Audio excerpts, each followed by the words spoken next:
There is a kind of person you should never mistake for being weak simply because they are kind. They do not raise their voice every time they are angry. They do not feel the need to prove themselves in every argument. They do not walk into every room looking for attention, conflict, or validation. In fact, they may be some of the gentlest people you will ever meet. They listen, they forgive, they give people second chances, they help when nobody is watching. They can sit quietly while everyone else is competing to be heard. And because of that, people sometimes make a very dangerous assumption. They assume that kindness means weakness. They assume patience means someone can be disrespected forever. They assume silence means there is nothing happening beneath the surface. But there is a difference between someone who cannot fight and someone who has simply decided that fighting is not worth their peace. That distinction changes everything. The idea of the chosen one can be understood spiritually or symbolically. The person who feels called to a higher purpose, who has developed unusual self-awareness, discipline, compassion, and strength. And one of the most interesting things about people like this is that their greatest strength often does not look like strength at all. It looks like kindness. It looks like patience. It looks like forgiveness. It looks like walking away. But don't confuse restraint with helplessness. Today, we're going to explore 10 signs that a deeply grounded person can be incredibly kind, while also becoming extremely difficult to deal with when repeatedly provoked, betrayed, manipulated, or pushed beyond their boundaries. And the most important lesson is this: being dangerous does not mean becoming violent, cruel, or destructive. Real strength is having the ability to respond while possessing enough self-control to choose a better response. The first sign is that they give people far more chances than they deserve. A genuinely kind person does not immediately write people off. They understand that human beings make mistakes. They understand that sometimes people act from fear, insecurity, pain, ignorance, or immaturity. So they forgive maybe once, maybe twice. Maybe several times they might hear an apology and say, "I understand." They might watch someone disappoint them and still offer another opportunity. They might know someone has lied to them and still hope that person will eventually become honest. This can make them look naive from the outside, but often they are not naive at all. They are observing. They are learning. They are giving you opportunities to reveal who you really are, and eventually something changes. The person who is constantly explaining themselves stops explaining. The person who always answered your messages becomes quiet. The person who kept trying to repair the relationship stops trying. And that's when you realize something important. Their kindness was never an unlimited contract. They were giving you chances because they valued peace. They were not giving you permission to destroy it. The second sign is that they become extremely quiet when they are genuinely hurt. This is one of the biggest misunderstandings about strong people. People expect anger to be loud. They expect shouting. They expect dramatic confrontations. But some of the strongest people become quieter, not because they have nothing to say, but because they have finally understood that saying more will not change anything. When they first feel betrayed, they may ask questions. Why did you do that? What happened? Can we fix this? But after enough disappointment, they stop asking. And that silence can be powerful, because when someone who has always communicated with you suddenly becomes emotionally distant, something has changed. They are no longer trying to convince you to understand them. They are deciding whether you deserve access to them. That is a completely different question. And this is where many people make their mistake. They think they're not angry, so everything must be fine. No, sometimes the absence of anger is not peace. Sometimes it is acceptance. They have accepted that you are who you are, and once someone accepts that, they stop trying to change you. The third sign is that they do not seek revenge. This may sound strange, because we are talking about someone who can become extremely difficult to deal with when provoked. But the strongest response is often not revenge. It is removal. They do not need to destroy your life.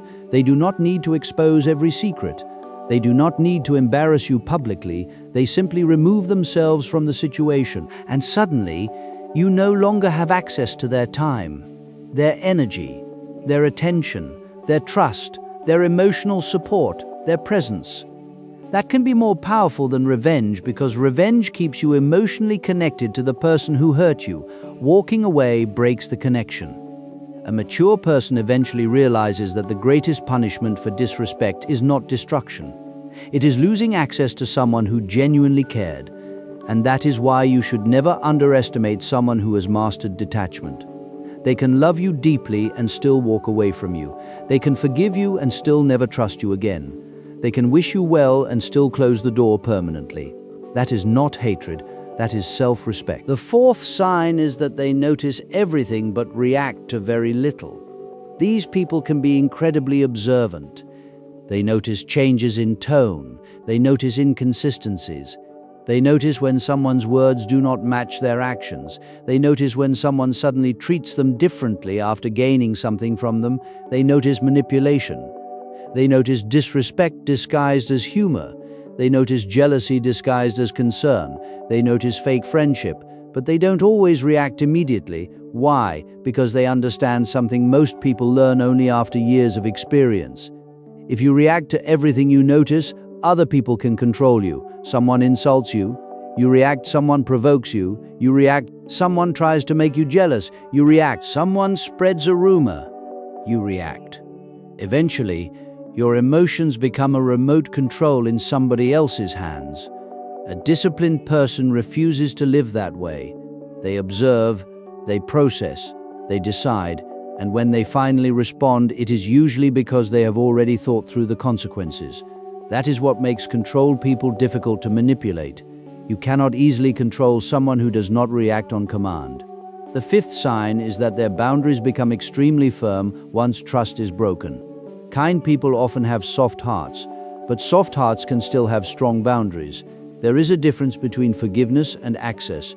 You can forgive somebody without allowing them back into your life in the same position. You can love somebody without trusting them. You can wish somebody happiness without continuing the relationship. This is something many people struggle to understand. They think if you really forgive me, everything should go back to the way it was. Not necessarily. Forgiveness is about releasing hatred. Trust is built through consistent behavior. Those are two different things, and when a deeply kind person finally establishes a boundary, they may surprise everyone, because the same person who once gave endlessly can suddenly say, "No, I'm not available for that. Don't speak to me that way. This relationship is no longer healthy for me," and they don't need to scream it, they simply mean it. That is strength. The sixth sign is that they have learned to control their emotions. A person who is constantly angry is not necessarily powerful. Sometimes they are simply easy to manipulate. If someone knows exactly what makes you angry, they can control your behavior. If they know what makes you jealous, they can trigger jealousy. If they know what makes you afraid, they can create fear. But when you become emotionally disciplined, their power decreases. You can feel anger without becoming anger. You can feel hurt without becoming cruel. You can feel betrayed without destroying yourself. You can feel provoked without immediately responding. That is a form of power. The person who can remain calm while someone else is trying desperately to make them lose control has already won an important battle, because they have refused to surrender their mind. And perhaps that is one of the greatest characteristics of a truly awakened person. They do not allow another person's behavior to decide who they become. Someone can be cruel to them. They choose not to become cruel. Someone can lie to them. They choose not to become dishonest. Someone can betray them. They choose not to betray themselves. That is the kind of strength that cannot easily be destroyed. The seventh sign is that they become incredibly focused after betrayal. Sometimes pain changes people. But not all pain destroys. Some pain clarifies. A betrayal can teach you what you will never tolerate again. A rejection can force you to discover your own value. A failure can teach you discipline. A difficult season can reveal strengths you didn't know existed. This is why some people become incredibly focused after being hurt. They stop wasting energy on proving themselves. They stop chasing people who don't appreciate them. They stop arguing with people committed to misunderstanding them. They take all that emotional energy and redirect it toward their purpose, their health, their family, their work, their faith, their education, their future. And suddenly the person who was once distracted by everybody's opinions becomes almost impossible to distract. They have discovered something powerful. Their life is too valuable to spend it fighting every battle. The eighth sign is that they do not need an audience to be powerful. This is a major difference between confidence and insecurity. Insecure people often need witnesses. They want everyone to know what happened. They want everyone to take their side. They want everyone to see that they were right. But a secure person can make a decision privately. They can walk away without announcing it. They can succeed without telling everybody. They can heal without documenting every stage of the process.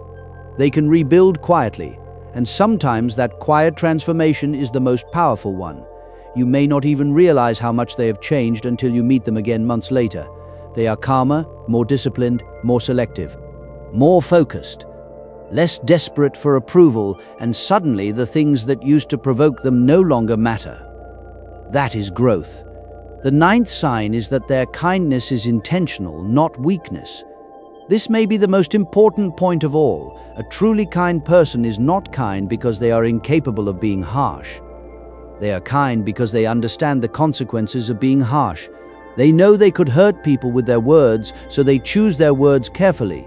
They know they could embarrass someone, so they protect their dignity. They know they could retaliate, but they choose restraint. That is different from weakness.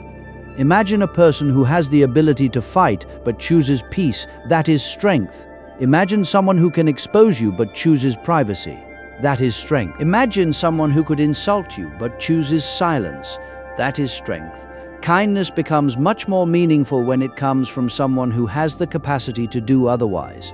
And that is why you should never take a peaceful person for granted. Peace is often a choice.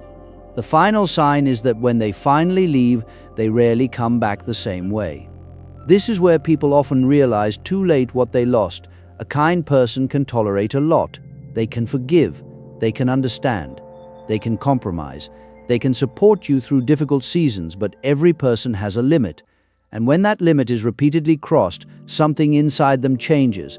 They don't necessarily become hateful. They simply become unavailable. The door closes, and sometimes there is no dramatic ending. There is just distance. One day you realize they don't call anymore. They don't check on you. They don't explain themselves. They don't argue. They don't ask for closure. They have moved forward. And that can be painful because you realize the person you thought would always be there finally understood that they didn't have to be. That is why the title of this message is not really about being dangerous. It is about understanding the difference between kindness and weakness. The most dangerous person in the room is not necessarily the loudest person. It may be the person who has nothing left to prove. The person who has learned to control their emotions. The person who knows when to walk away. The person who understands their value. The person who does not need revenge. The person who can lose relationships without losing themselves. The person who can be alone without becoming desperate. The person who can forgive without forgetting the lesson. And if you see these qualities in yourself, don't use them to become arrogant. Use them to become wiser. Being a chosen one should never become an excuse to believe you are superior to other human beings. If anything, a sense of purpose should make you more humble. Your strength should make you more compassionate. Your awareness should make you less judgmental. Your discipline should make you more responsible. And your ability to defend yourself should make you more committed to peace, not conflict. Because real power is not the ability to destroy. Real power is the ability to remain yourself when the world gives you every reason to become someone else. There will be people who misunderstand your kindness. Let them. There will be people who mistake your patience for weakness. Let them learn. There will be people who test your boundaries. Stand firm. There will be people who provoke you because they want to see you lose control. Don't give them that satisfaction. You don't have to prove how powerful you are by becoming destructive. Sometimes the most powerful sentence you can say is, "I'm done." Sometimes the strongest response is silence. Sometimes the greatest victory is walking away. And sometimes the greatest revenge is becoming so fulfilled that the person who tried to break you no longer has a place in your thoughts. So if you consider yourself one of those deeply sensitive, compassionate, spiritually aware people, remember this: you are allowed to be kind, you are allowed to have a soft heart, you are allowed to forgive, you are allowed to love people deeply, but you are also allowed to have boundaries. You are allowed to say no, you are allowed to leave, you are allowed to protect your peace, you are allowed to stop explaining yourself, and you are allowed to become stronger without becoming colder. Never let someone convince you that you must become cruel in order to survive. You don't. You can become wiser, you can become stronger, you can become more disciplined, you can become more selective, but you can still remain kind. That is the real transformation, because anybody can become angry. Anybody can seek revenge, anybody can hurt somebody, but it takes tremendous strength to be hurt and still choose wisdom. It takes tremendous strength to be betrayed and still refuse to become a betrayer. It takes tremendous strength to be surrounded by chaos and still protect your peace. And perhaps that is the greatest sign of all. Not that you are dangerous when provoked, but that you have learned that you don't have to be provoked in the first place. You know who you are, you know what you stand for, you know where you're going. And because of that, you don't need to fight every person who stands in your way. You simply keep moving, quietly, purposefully, with your head held high. And eventually, people who once underestimated your kindness begin to understand something they should have recognized from the beginning. A peaceful person is not necessarily a powerless person. Sometimes peace is simply power under control, and when that power is guided by wisdom, self-respect, discipline, and purpose, it becomes almost impossible to manipulate. So protect your heart, protect your peace, protect your boundaries, keep your kindness, keep your compassion, but never forget your strength, because the goal is not to become dangerous. The goal is to become so grounded that nobody else's behavior can take you away from the person you were meant to become.